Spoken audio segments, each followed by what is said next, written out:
Hello, അങ്ങനെ കാത്തിരിപ്പിനൊടുവിൽ Dominic എന്ന ചിത്രത്തിൻ്റെ ആദ്യ സെൻസറിങ് റിപ്പോർട്ടൊക്കെ പുറത്തുവന്നിരിക്കുകയാണ്. ആ ഒരു അപ്ഡേഷനാണ് ഇന്നൊരു വീഡിയോ ഭാഗത്ത്.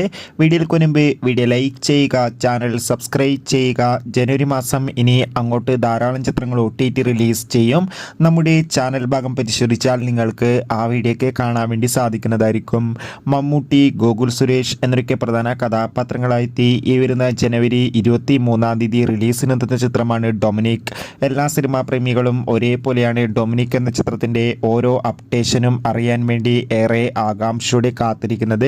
ചിത്രത്തിൻ്റെ ഒഫീഷ്യൽ ട്രെയിലറിനും ടീസറിനും മികച്ചൊരു അഭിപ്രായം തന്നെ സ്വന്തമാക്കാൻ വേണ്ടി സാധിച്ചിട്ടുണ്ടായിരുന്നു. ഫൈനലി ചിത്രത്തിൻ്റെ സെൻസറിങ് റിപ്പോർട്ടൊക്കെ ഇപ്പോൾ പുറത്തുവന്നിരിക്കുകയാണ്. ചിത്രത്തിന് UA സർട്ടിഫിക്കറ്റാണ് ലഭിച്ചിട്ടുള്ളത്. ചിത്രം 2 മണിക്കൂറും 32 മിനിറ്റുമാണ് ഉള്ളത്. അതോടുകൂടി സെൻസറിങ് റിപ്പോർട്ടിൽ സൂചിപ്പിക്കുന്ന ചിത്രം ഒരു മികച്ച കോമഡി ത്രില്ലർ സസ്പെൻസ് ചിത്രമാണെന്നും ചിത്രത്തിൽ മമ്മൂട്ടിയുടെ മികച്ചൊരു അഭിനയം തന്നെ കാണാൻ വേണ്ടി സാധിക്കുമെന്നും എന്തായാലും ചിത്രത്തിൻ്റെ കൂടുതൽ അപ്ഡേഷൻ അറിയാൻ വേണ്ടി കാത്തിരിക്കാം. ചിത്രത്തിൻ്റെ അഡ്വാൻസ് കേരള ടിക്കറ്റ് ബുക്കിംഗ് ഉടൻ തന്നെ ആരംഭിക്കും. മിക്കവാറും ഈ വരുന്ന ജനുവരി 21 ആരംഭിക്കുമെന്നാണ് റിപ്പോർട്ടുകൾ സൂചിപ്പിക്കുന്നത്. കാത്തിരിക്കാം. അടുത്തൊരു വീഡിയോയിൽ കാണുമ്പോൾ ബൈ.